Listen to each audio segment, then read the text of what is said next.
Hello students, आज हम company law के पब्लिक ऑफर और प्रोस्पेक्ट के बारे में पढ़ने जा रहे हैं। क्या होता है पब्लिक ऑफर, कैसे प्रोस्पेक्ट हम इश्यू करते हैं, प्रोस्पेक्ट का कंटेंट क्या होता है, कितने टाइप्स होते हैं, वो सारी चीज़ें हम आज डिस्कस करने वाले हैं। सबसे पहले हम ये पढ़ते हैं कि आखिर ये प्रोस्पेक्ट इश्यू क्यों करते हैं। आइए देखते हैं कि हर किसी देखो, कंपनी की कोई भी कंपनी हो तो उसमें अगर कंपनी को अपनी बिजनेस एक्टिविटीज़ को कंटिन्यू करना है तो उसके लिए कैपिटल चाहिए। हाँ, हम ये मानते हैं कि अगर छोटी कंपनी है तो वो अपनी कंपनी की कैपिटल को अपने रिलेटिव से, अपने किसी पर्टिकुलर किसी इंस्टीट्यूशन से वो अपनी कैपिटल की जो कमी है उसको पूरा कर सकती है। पर अगर कंपनी बड़ी है और लार्ज स्केल पर काम करती है तो उसके लिए कैपिटल को जुटा पाना बहुत मुश्किल काम है। तो वो कंपनी अपने लेवल पर क्या करती है, प्रोस्पेक्ट इश्यू करती है, यानी जनता से आमंत्रित करती है कि आप लोग आइए और हमारी कंपनी में इन्वेस्ट कीजिए, जिससे हमको कैपिटल मिल सकती है। स्टार्ट करते हैं। Issue of securities by public company के पब्लिक कंपनी सार्वजनिक कंपनियों द्वारा प्रतिभूतियों का निर्गमन कौन कौन से मेथड से हो सकता है। पब्लिक ऑफर कर सकते हैं, private placement, offer for securities, फिर right issue and bonus issue. अब देख लेते हैं कि निजी कंपनियों द्वारा प्रतिभूतियों का निर्गमन कैसे होता है। Issue of securities by private company, private placement, offer for securities, second है राइट इश्यू एंड थर्ड है बोनस इश्यूज। इस तरह से हम पब्लिक और प्राइवेट कंपनी के सिक्योरिटीज को इशू कर सकते हैं। आगे देखते हैं होता क्या है ये पब्लिक ऑफर। पब्लिक कंपनी में issue securities to the public through the prospect. This offer is referred as a public offer. This offer must be in a company compliance with the provision for the part first chapter 3 on prospect and allotment of the securities and SEBI Act 1992. जो सार्वजनिक निर्गमन company जनता को अपनी प्रतिभूतियों के क्रय के लिए आमंत्रित करना चाहती हैं, उसे इस हेतु सार्वजनिक प्रस्ताव करना पड़ता है। सिंपल वर्ड में हम कहें तो सार्वजनिक प्रस्ताव से तात्पर्य प्रतिभूतियों का एक ऐसा प्रस्ताव है जो किसी सार्वजनिक कंपनी द्वारा अथवा उसके विद्यमान अंशधारी द्वारा प्रविवरण जारी करके किया जाता है। Section 23 of the Company Act 2013 mentioned public issue as the way of raising funds through the public. It means selling or marketing of the share for a subscription by the public by issue of the prospect. The importance of the public offer is by issuing share to public and getting listed to the recognized stock exchange in India. आइए अब हम public offer के जो types हैं उनको देख लेते हैं। पब्लिक ऑफर के दो टाइप्स हैं, इनिशियल पब्लिक ऑफर यानी IPO and further public offer यानी एफपीओ। इनिशियल पब्लिक ऑफर क्या होता है? It is the first offer made by the company to the public. Initial public offer is usually made to raise the capital of the small scale company to the expanded. कि जो company पहली बार अपनी जो offer है वो जनता को पहली बार offer for sale किया जाता है, जो होता है हमारा प्राथमिक प्रस्ताव। सेकेंड है फर्दर पब्लिक ऑफर, यानी it is issuing share for investor bye the company already listed on stock exchange. It is a stock issue of extra shares made by the public company that has already gone through its initial public offer process. इस तरह से ये हमारे दो offer, public के दो offer थे, initial IPO और एफपीओ। आइए अब हम प्रोस्पेक्ट देख लेते हैं। अब तक हमने पब्लिक ऑफर देखा, पब्लिक ऑफर के टाइप्स भी देख लिए, दो टाइप के होते हैं, आईपीओ और एफपीओ। अब हम देख लेते हैं प्रोस्पेक्ट होता क्या है, प्रविवरण। प्रोस्पेक्ट मीनिंग देख लेते हैं। The prospect is a legal document which is outline the company's financial securities for the sale to the investor. According to the Company Act 2013, there are four types of the prospect: abridged prospect, dimmed prospect, red herring prospect and self prospect. ये हम बाद में देख लेंगे, इसके just बाद में इसके टाइप्स पढ़ेंगे तब हम देख लेंगे। अब आते हैं इसकी डेफिनेशन पर। The prospect is a legal document for the market participant and investor to the purpose detailing the features, prospect and the promise of the financial prospect. It is a mandate by the law to be supplied to prospective customers. In other words, the Company Act 2030 define a prospect under Section 2 subsection 70. mentioned it. Prospect can be defined as any document which is describe or issue as a prospect. This is also include any notice, circular, advertisement or any other document acting as an invitation to offer from the public. Such as an invitation to offer should be for the purchase of any securities of a corporate body. Self prospect, ये सारे हमने देख ही लिए हैं. होता क्या है, प्रविवरण के धारा 2 शब्द उपधारा 70 के अनुसार प्रविवरण से आशय एक ऐसे प्रपत्र से है जिसे प्रविवरण की तरह ही वर्णित या निगमित किया जाता है, जिसे हम मायावी, सेल्फ या फिर सूचना पत्र, परिज्ञान, विपणन आदि भी शामिल है. इस प्रकार हम स्पष्ट करते हैं कि प्रविवरण कोई भी एक ऐसा प्रलेख है जिसे प्रविवरण के रूप में वर्णित या जारी किया गया हो, जो कंपनी या समामेलित संस्था की प्रतिभूतियों के अभिदान और क्रय के लिए जनता को आमंत्रित करता है. आइए अब हम इसके कुछ कैरेक्टरिस्टिक्स देख लेते हैं. It is a document by which is the company procedure its shares capital need to carry on its activities. It is an invitation to a member of the company, a member of the public. The public is invited to subscribe to the share or debenture of company. It is a general offer open to all. Next है, it includes any notice, circular, advertisement inviting deposit from the public. Next है, it must not be exaggerate and it must contain full and honest disclosure. All material facts must be disclosed and any should not be concealed. It must not contain false detail and untrue statement. फिर है कि who can issue prospect. प्रविवरण का निर्गमन कौन कर सकता है? Any public company, a person who related to public company, a person who relate to formulation of company. First है हमारा पब्लिक कंपनी. सेकेंड है वो व्यक्ति जो ऐसी कोई कंपनी से जुड़ा हुआ हो. फिर है कि a person who relate to formulation of company, company के निर्माण से संबंधित किसी व्यक्ति द्वारा. Other person who relate a person. फिर है पब्लिक रीऑफरिंग कंपनी. तो इस तरह से ये प्रविवरण को, इनमें से कोई भी प्रविवरण को जारी कर सकती हैं. और प्रविवरण को कब, when issue of prospect not needed, के प्रविवरण की आवश्यकता कब नहीं होती? जब कोई सार्वजनिक कंपनी अपनी प्रतिभूतियों को निजी आधार पर प्रस्ताव पत्र जारी कर सकती है. फिर है कि कंपनी के विद्यमान अंशों को ही किया जा रहा है या फिर पहले से ही उन्होंने अंश जारी कर दिए हैं, तो इन टाइम में कभी भी प्रॉस्पेक्ट इश्यू नहीं कर सकती हैं. आइए अब हम देखते हैं कि प्रॉस्पेक्ट का कंटेंट क्या होता है, विषय वस्तु क्या है. सबसे पहला है address of the registered office of the company. Second, name and address of the company secretary, auditors, bankers and underwriters. फिर है dates of the opening and closing of the issue, declaration about the issue of allotment letters and refunds within the prescribed time.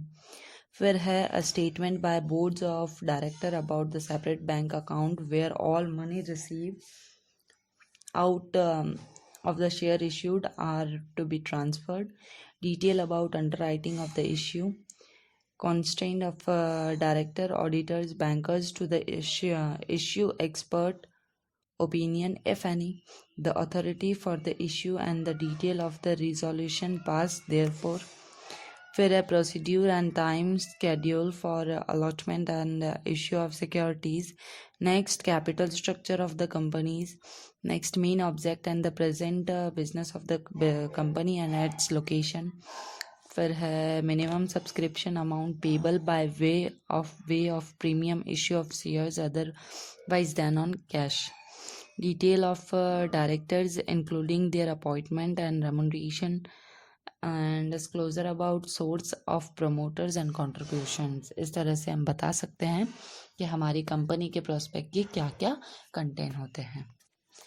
आइए अब हम registration of prospect, प्रविवरण का पंजीयन देख लेते हैं कि इसके रिलेटेड क्या क्या प्रोविज़न होते हैं. सबसे पहला है हमारा प्रविवरण तैयार करना.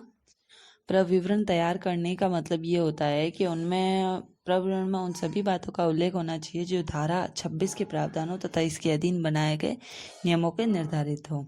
इसमें कंपनी के ऑडिटर्स, कंपनी के डायरेक्टर, बैंकर्स, इन सभी की सहमति हो। लाभ, हानि और संपत्ति के दायित्व और संपत्ति के कंपनी के असेट्स आदि का प्रतिवेदन ऑडिटर्स के पास हो। इस तरह से प्रविवरण को तैयार करना है। फिर है डेट को मेंशन करना है सेकंड। फिर है काल्पनिक नाम से प्रतिभूतियां प्राप्त करके परिणाम से संबंधित प्रावधानों को प्रकाशन करना है। फिर है संचालकों के हस्ताक्षर करने हैं। फिर है कुछ संस्थाओं से अनुमोदन यानी कि लीड मैनेजर और उस प्रत्येक स्कंद विनिमय केंद्र से जिसमें कंपनी की प्रतिभूतियों का सूचीयन किया जाना चाहिए। फिर है सेबी से जांच करवाना है। फिर है कि रजिस्ट्रार को प्रविवरण पेश करना और उसके बाद रजिस्ट्रार द्वारा पंजीयन करवाना है। फिर है हमारा इश्यू ऑफ प्रोस्पेक्ट के हम प्रविवरण का निर्गमन पंजीयन के बाद जनता को जारी करना और उसके बाद कैसे प्रोविजंस होते हैं जिनको हमको फॉलो करने पड़ते हैं। सबसे पहले पंजीयन के पश्चात निर्गमन करना है। उसके बाद है कि प्रविवरण के मुख्य पृष्ठ पर कुछ बातों का उल्लेख लिखना जरूरी है। उसके बाद 90 डेज में ये दोनों स्टेप्स फॉलो करने के बाद 90 डेज में प्रविवरण प्रोस्पेक्ट इश्यू होना ज़रूरी है। फिर है हमारा कि प्रविवरण की व्यवस्थाओं को अगर हमने ऊपर वाले 3 प्रोविज़न को फॉलो नहीं किया है तो उसके अंडर हमको फाइन लग सकता है कम से कम 50,000 और मैक्सिमम 3 लाख का हमको फाइन पेनल्टी चार्ज किया जा सकता है। और फिर है आवेदन पर प्रविवरण की प्रति उपलब्ध करवाना कि जब भी कोई भी अगर एप्लीकेशन डाल रहा है कि हमको प्रोस्पेक्ट चाहिए तब वो प्रोस्पेक्ट की कॉपी अवेलेबल करवाना है। आइए अब हम प्रोस्पेक्ट के टाइप्स को देख लेते हैं। According to the company act 2013 there are 4 types of prospect. 4 type के प्रोस्पेक्ट हैं। तो स्टार्ट करते हैं डीम्ड प्रोस्पेक्ट से, माना हुआ प्रविवरण। Deemed prospect has mention under company act 2013 section 25 subsection 1 when a company allows or agrees to allot any securities of the company, the document is considered as a deemed prospect via which the offer is made to investor. Any document which offers to the sale of securities to the public is deemed to be a prospect by implication of law. कभी कभी कोई company अपनी प्रतिभूतियों का आवंटन या आवंटन करने का ठहराव किसी अन्य कंपनी या फर्म को इस विचार या नियत से करती है कि वह अन्य कंपनी या उस फर्म उन प्रतिभूतियों को जनता को विक्रय करने हेतु प्रस्ताव करेगी। इसी क्रम में जब वो अन्य कंपनी या फर्म जिस प्रलेख के माध्यम से उन प्रतिभूतियों के विक्रय हेतु जनता को प्रस्ताव करती है तो उसे कंपनी द्वारा जारी किया गया प्रविवरण ही माना जाएगा। सेक्शन धारा है 25, उपधारा है 1। सेकेंड है हमारा रेड हियरिंग प्रोस्पेक्ट यानी मायावी प्रविवरण। मायावी प्रविवरण क्या होता है? Red herring prospect doesn't contain all information about the prices of securities offered and the number of securities to be issued. According to the Act, the firm should be issue this prospect to the registrar at least 3 before the opening of the offer and subscription list. मायावी प्रविवरण से तात्पर्य किसी ऐसे प्रविवरण से है जिसमें उसमें उल्लेखित प्रतिभूतियों की मात्रा या मूल्य के संबंध में ही पूर्ण विवरण नहीं होता है, यानी कि उसकी जो प्राइस है और उसका जो नंबर है सिक्योरिटी का उसका पूरा का पूरा इन्फॉर्मेशन नहीं होता है सेक्शन 32 के अंदर में। आगे है थर्ड हमारा प्रोस्पेक्ट सेल्फ प्रोस्पेक्ट। सेल्फ प्रविवरण किसी वर्ग या कुछ वर्गों की कुछ कंपनियों की सुविधा के लिए कंपनी अधिनियम में शेल्फ प्रविवरण की व्यवस्था की गई है।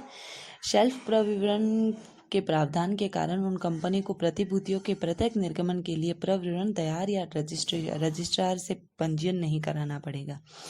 इससे मतलब टाइम और पैसा दोनों की बचत हो सकती है। आइए होता क्या है ये shelf प्रविवरण?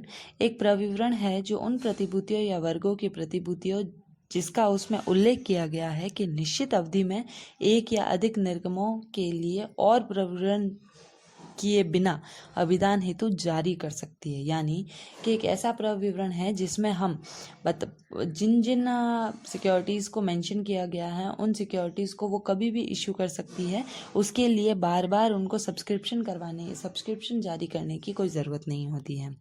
Self prospect is stated under section 31 of the Company Act 2013.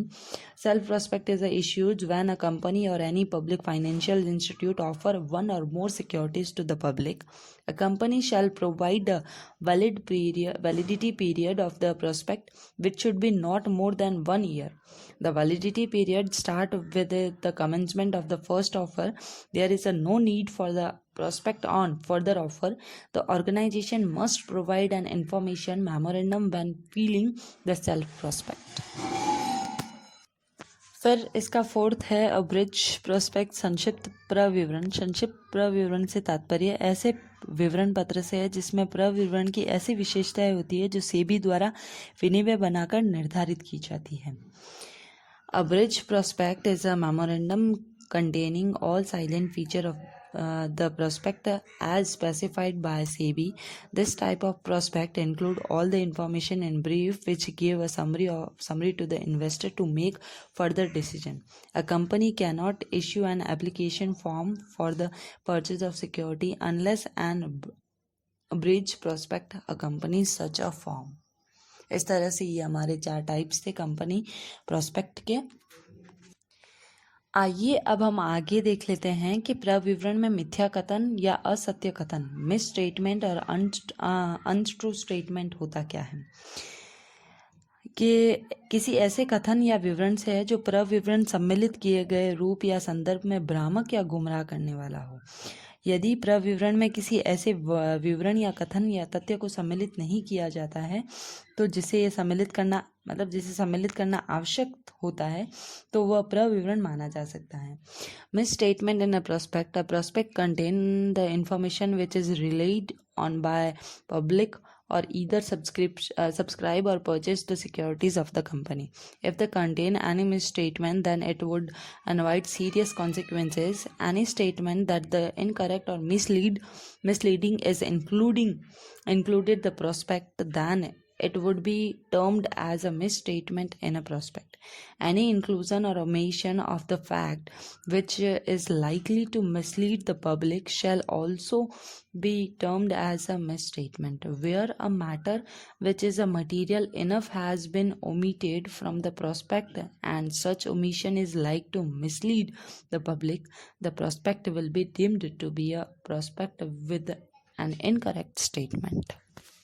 आइए अब हम इसके कुछ रेमेडीज़ देख लेते हैं कि मिस स्टेटमेंट के लिए क्या क्या रेमेडीज़ अवेलेबल है। Remedies for civil liability, there are 2 remedies available against company.